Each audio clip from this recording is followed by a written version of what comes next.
Hello everybody, this is Yoinkinator, and this is the first time the internet is hearing my voice. Woohoo! So pat yourselves on the back. This is the first time anyone on the internet besides on Skype has heard my voice. Haha. So I'm going to show you today just something really simple. Two designs for a T flip-flop using pistons. So the advantage of using pistons for a T flip-flop is it's much more compact and it's even faster than using redstone. This is my design over here. This is 4 by 7 by 2, and the only reason it's 2 is because of this torch over here and this edge trigger. I'll explain what it is in a second.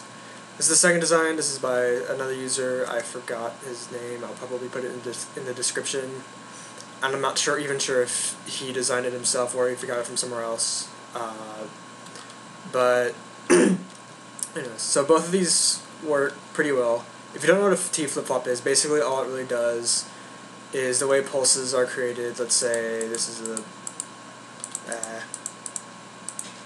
damn. This is a just minor representation of what a pulse does. So really,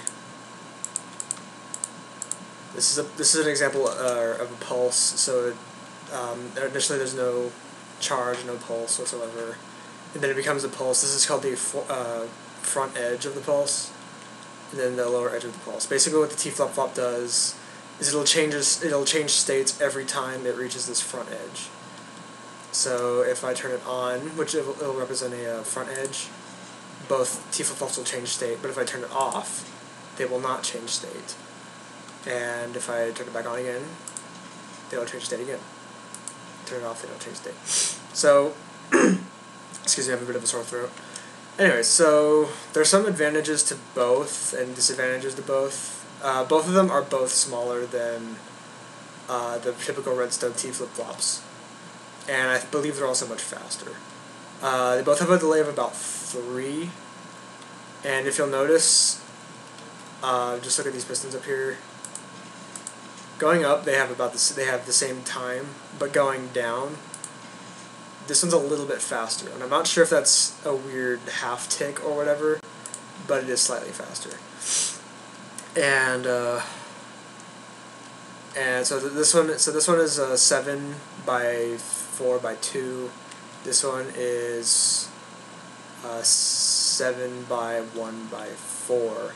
The only reason it's 4 is because, again, this torch down here. This one can be smaller. If this is called the edge trigger, and basically what this does is, if we take this away, if this wasn't here, this would be going back and forth over and over again. So what that does is basically the edge trigger just shortens the pulse down. It shortens it so that the flip-flop can go about its business without having to without changing state back and forth. This isn't needed, for example, if the pulses were quick enough. So if I just do a really quick pulse, it'll change state and it won't have any problems. And it'll work fine like this if the pulse is less than 1 tick long. But if it's any greater than that, then you kind of need this edge trigger here. And if you decide you don't need the edge trigger, like you're only going to have pulses that are 1 tick long, then you don't need this, and it becomes much shorter. Well, not much shorter, but it becomes 6 long, 4 wide, and then still too high because of the torch over here.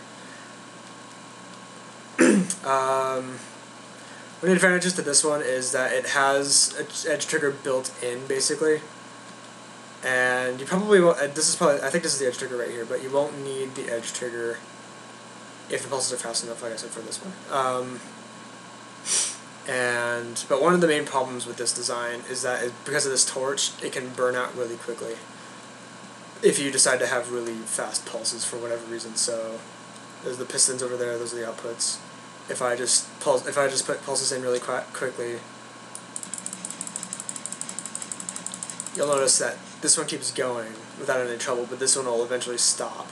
And it's because of that torch. Torches eventually burn out, and as you can see, it's still burnt out. And it'll eventually turn back on. should be turning on right now. Oh, there it goes. So these are just two different flip-flop designs.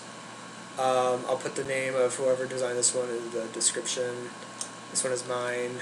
It is mine, I tell you. And this is all you really need to see to build one. Just remember that there's that torch under there, the power. And if you want to easily invert the signals, just put the torch under here and have the output come out from under there. For this one, it's the same thing. All you need to do is just put something under here and the torch under here instead of under there. So yeah, that's basically it for this video. Yeah, thanks for watching.